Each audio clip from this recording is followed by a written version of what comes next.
حسن صالح يا شيخ إبراهيم.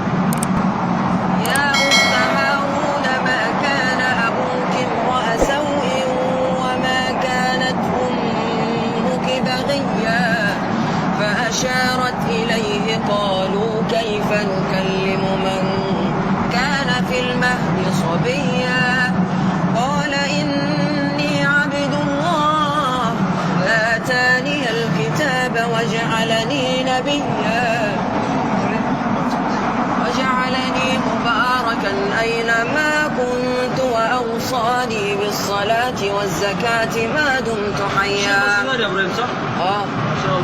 وبرا بوالدتي ولم يجعلني جبارا شقيا والسلام علي يوم ولدت ويوم أموت ويوم أبعث حيا. الشيخ خالد الجليل.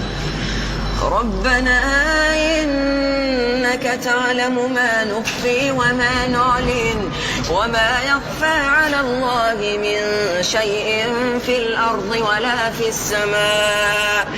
الحمد لله الذي وهب لي على الكبر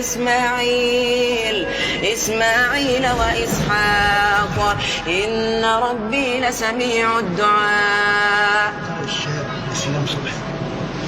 رب اجعلني مقيم الصلاة ومن ذريتي ربنا وتقبل دعاء. ربنا اغفر لي ولوالدي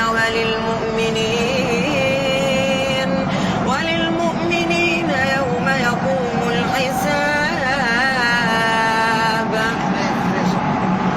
ولا تحسبن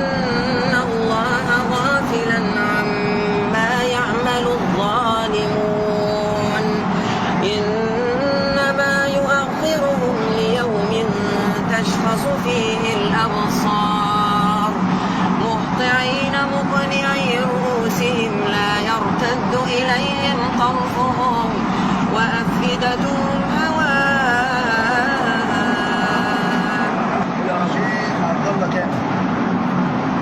ويسألونك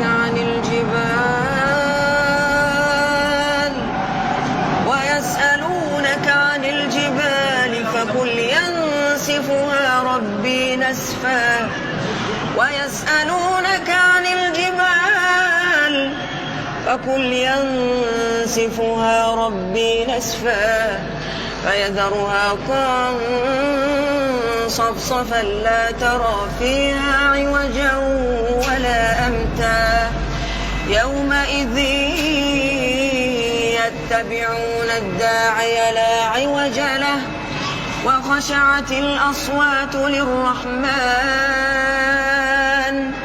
فلا تسمع إلا همسا